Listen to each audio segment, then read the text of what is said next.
Cher frère Mehmeti, salam alaikum. Alaikum salam, très cher frère. Je t'ai vu dans ta vidéo que hier tu étais souffrant, ça va mieux?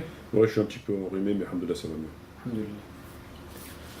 Donc nous sommes ensemble pour que tu puisses nous reparler de ce texte d'hier que tu as fait, la lettre ouverte à Tariq Ramadan. Donc si tu peux nous en parler. Donc avant tout, a'oudhu billahi minash shaitanir rajim, bismillahir rahmanir rahim, wa salatu wa salam ala sayyidina Muhammadin wa ala alihi wa sahbihi ajma'in, wa salam alaykum wa rahmatullahi wa barakatuh. Donc le salam à tous nos frères et sœurs et le bonjour aux éventuellement musulmans qui nous écouteraient. Salam alaykum, très cher frère Ramzi, merci de ta présence. Donc tout le monde sait que ça fait un certain nombre de temps qu'on essaie de contacter M. Tariq Ramadan, que j'ai écrit un certain nombre de documents à son sujet, en tout cas sur ses propos qu'il a tenus, qu'il a écrit plus exactement. Et M. Tariq Ramadan fait mine de ne rien entendre et de ne rien voir.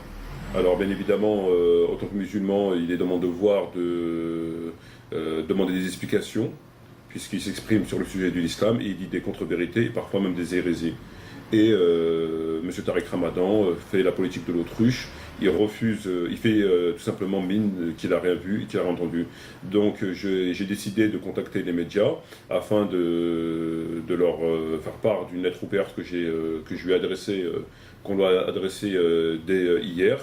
Et peut-être que là, il décidera de se manifester, puisqu'il sait pertinemment que son comportement n'est pas un comportement de gens civilisés, et que ce comportement laisse à penser qu'il n'est pas très très clair, puisque quelqu'un de normal, et à plus forte raison un intellectuel, n'adopte pas ce comportement de mépris et de fuite en avant. Voilà. Donc c'est pour ça que j'ai décidé de rédiger ce texte, donc je vais vous lire et qu'on va adresser aux médias, Inch'Allah. Donc Monsieur Tariq Ramadan, je suis aujourd'hui contraint, moi, Mamar Mehmeti, auteur de confession musulmane, de faire appel à des moyens publicitaires à la portée du grand public afin de pouvoir m'adresser à vous avec un réel espoir d'obtenir enfin une réaction de votre part. En effet, cela fait des années qu'un certain nombre de musulmans, dont moi-même, essayons par tous les moyens de vous contacter, notamment à travers votre site, afin que vous répondiez publiquement à un certain nombre de questions, mais en vain. Je le regrette véritablement, vous n'avez non seulement jamais voulu répondre à nos différentes demandes, mais bien plus, vous avez adopté une position de mépris qui semble clairement indigne avec votre fonction et en totale contradiction avec un certain nombre de vos affirmations. Je vous demande donc de ne pas faire aux autres ce que vous-même reprochez à certains. Monsieur Ramadan, je ne peux croire un seul instant que vous n'êtes pas au courant de mes différents écrits et différentes interventions sur le net vous concernant. Je peux concevoir, Monsieur Ramadan, que vous estimez que je n'étais rien comparé à votre personne et que par conséquent, mes questions ne méritaient non seulement aucune réponse, mais bien plus grave, de l'indifférence et du mépris, probablement. Néanmoins, je tiens à vous rappeler, Monsieur Ramadan, que dès lors que vous vous exprimez publiquement sur un héritage commun, en l'occurrence l'islam, vous devez forcément introduire dans votre programme l'obligation de vous justifier. C'est à ce titre que je viens vers vous. En effet, nous estimons que certains de vos propos sont des contre-vérités évidentes, lesquelles portent manifestement et gravement atteinte à l'intégrité de notre religion et par la même occasion peuvent terriblement nuire à la pratique religieuse de personnes novices. Il n'est pas utile de vous rappeler, Monsieur Ramadan, que vous vous présentez comme un intellectuel, ouvert d'esprit et tolérant, mais aussi comme un islamologue. C'est donc au nom de ces différents titres que nous vous demandons une fois de plus de bien vouloir répondre publiquement aux questions qu'un certain nombre de musulmans souhaitent vous poser, lesquels sont impatients de vous entendre, vous expliquer afin de mettre un terme à la suspicion qui pèse sur vous.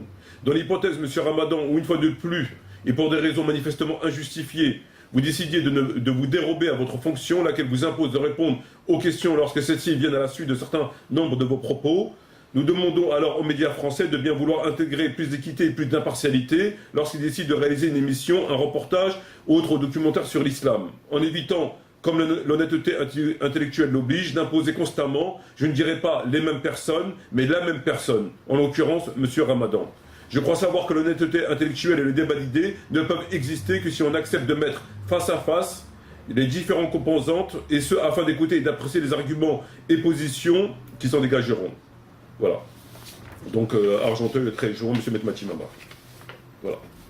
Donc, c'est un document qui doit être adressé et qui va être adressé aux médias et afin qu'ils décident enfin de se manifester et de s'expliquer par rapport aux propos qu'il a tenus sur la religion, et propos que je considère très nuisibles pour l'islam et pour un certain nombre de musulmans, et à plus forte raison des musulmans novices.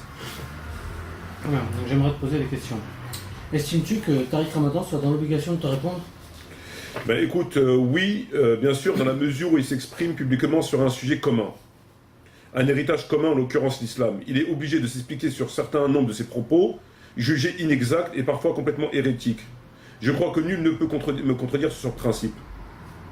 C'est exactement comme si moi, demain, je rédigeais un livre où j'aimerais des propos publics sur, par exemple, le chiisme ou sur le salafisme, et que suite à ces propos ou écrits, un chiite ou un salafi m'appelle ou m'écrit pour me dire « Monsieur Metmachi, ce que vous avez publiquement exprimé est faux, et j'aimerais avoir un droit de réponse. » Et que moi, non seulement je refuse de lui accorder un droit de réponse, mais bien plus grave encore, que je méprise ce frère par le fait que je ne prends même pas la peine de lui répondre. Il est bien évident que cela n'est pas acceptable et que ce comportement n'a absolument rien à voir ni avec l'islam, ni avec la transparence. En ce qui me concerne, j'appelle cela de la lâcheté et de la fourberie. N'a-t-il pas déjà répondu à d'autres musulmans sur ces mêmes interrogations? À qui fais-tu allusion, par exemple? As-tu au moins un nom à me citer? Non, mais des fois, par l'intermédiaire de certains médias, il a pu répondre à des questions qu'on pouvait se poser. Donc si tu fais allusion à Ardisson ou à Caroline, j'ignorais que Ardisson Caroline faisait partie des nouveaux savants de l'islam, comme quoi on en apprend tous les jours. On dit souvent que Tariq Ramadan est un orateur, qu'il parle bien. Ne crains-tu pas de te retrouver en position de faiblesse par rapport à lui qui a l'habitude des médias? On dit ce que l'on veut, je ne suis pas là pour faire du théâtre ou un concours d'éloquence. Nous avons un certain nombre de questions à poser à Tariq Ramadan, et si possible d'obtenir des réponses. Le reste, c'est-à-dire le côté Hollywood, ne m'intéresse pas. Si Tariq Ramadan ne t'a pas répondu durant toutes ces années, c'est peut-être qu'il n'a tout simplement pas le temps.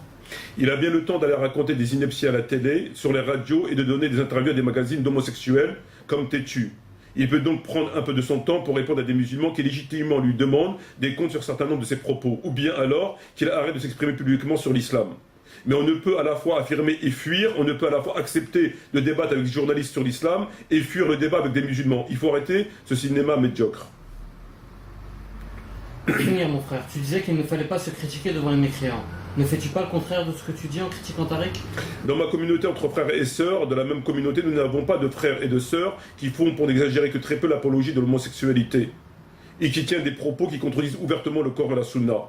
Comme par exemple le fait de dire que la lapidation est de la barbarie. Dire qu'on peut être homo et musulman, donc soumis à Dieu.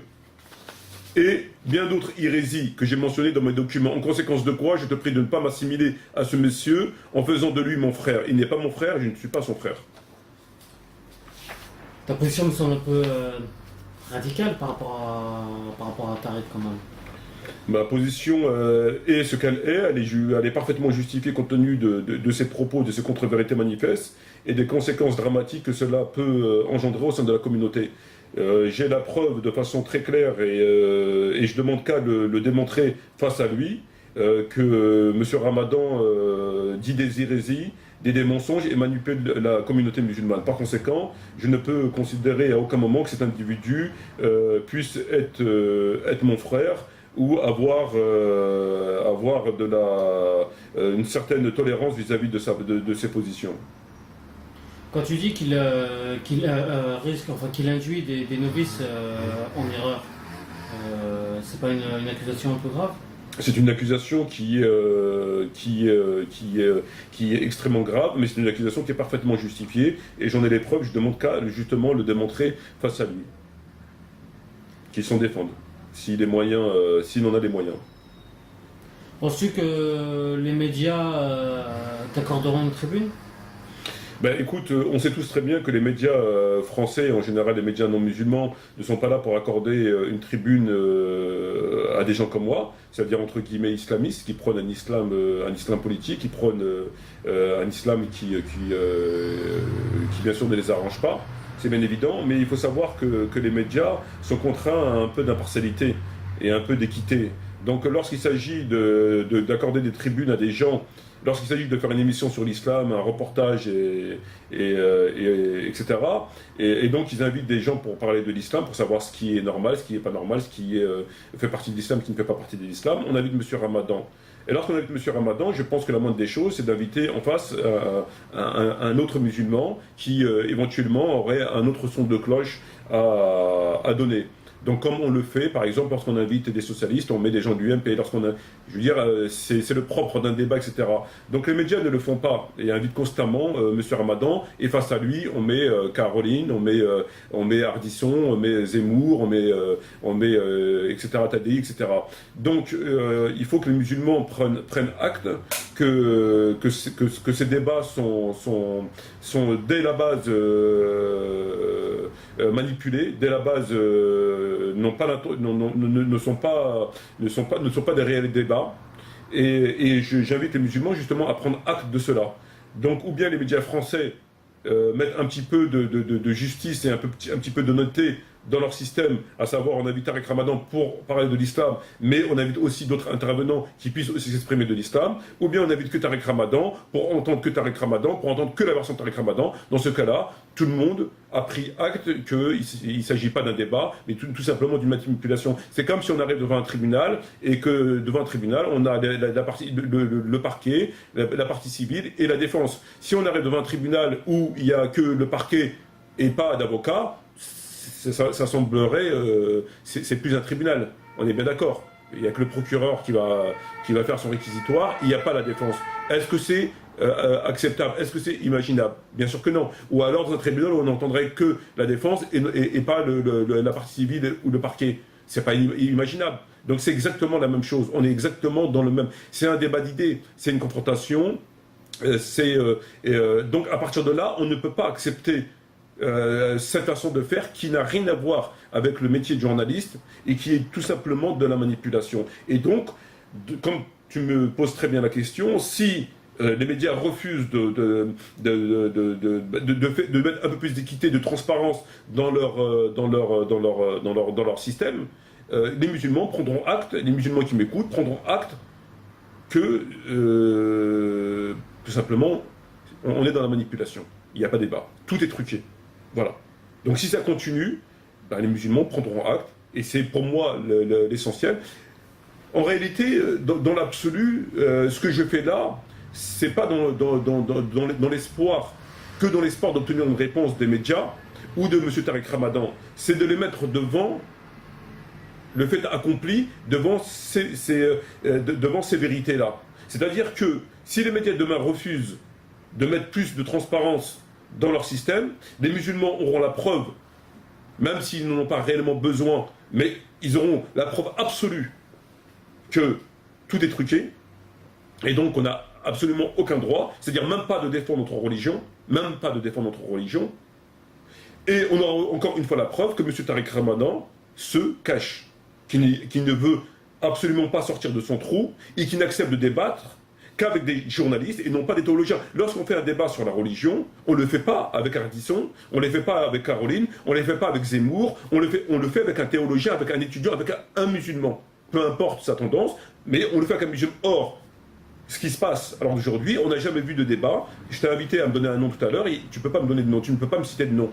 Donc, voilà, donc les musulmans prendront en compte cette réalité et seront, avec encore un peu plus d'affirmation. Qu'est-ce qui se passe? C'est ça, en réalité, la réelle motivation, ma réelle motivation, c'est cela. Donc je vais contacter les médias, on verra s'ils acceptent, de toute façon, ils doivent le reconnaître. Sinon, c'est pas un débat, je veux dire, c'est évident. Et M. Tariq Ramadan, on le recontacte encore une fois, puis on verra encore sa réaction. Voilà. Certains musulmans vont crier à l'hérésie le fait que tu attendes de la justice des médias français et donc mécréants. Ça n'a rien à voir avec l'hérésie, puisque mon combat s'intègre dans la défense de l'islam. Il ne s'intègre pas par une démarche qui est engendrée par une demande quelconque. Ma démarche s'intègre puisqu'on a attaqué ma religion, et donc je suis obligé de défendre ma religion. Donc je suis obligé d'aller de l'avant. Et lorsque je vais de l'avant, je suis obligé donc de contacter ces mêmes médias qui attaquent la religion et ce même individu qui attaque ma religion. Donc ma démarche est motivée par une défense et non pas par une demande. Ce qui n'a rien à voir. Très bien. Ben, j'espère que ça va faire bouger les choses et qu'on aura des résultats, des débats et qu'on puisse enfin avoir la position de Tariq Ramadan quant à tes affirmations.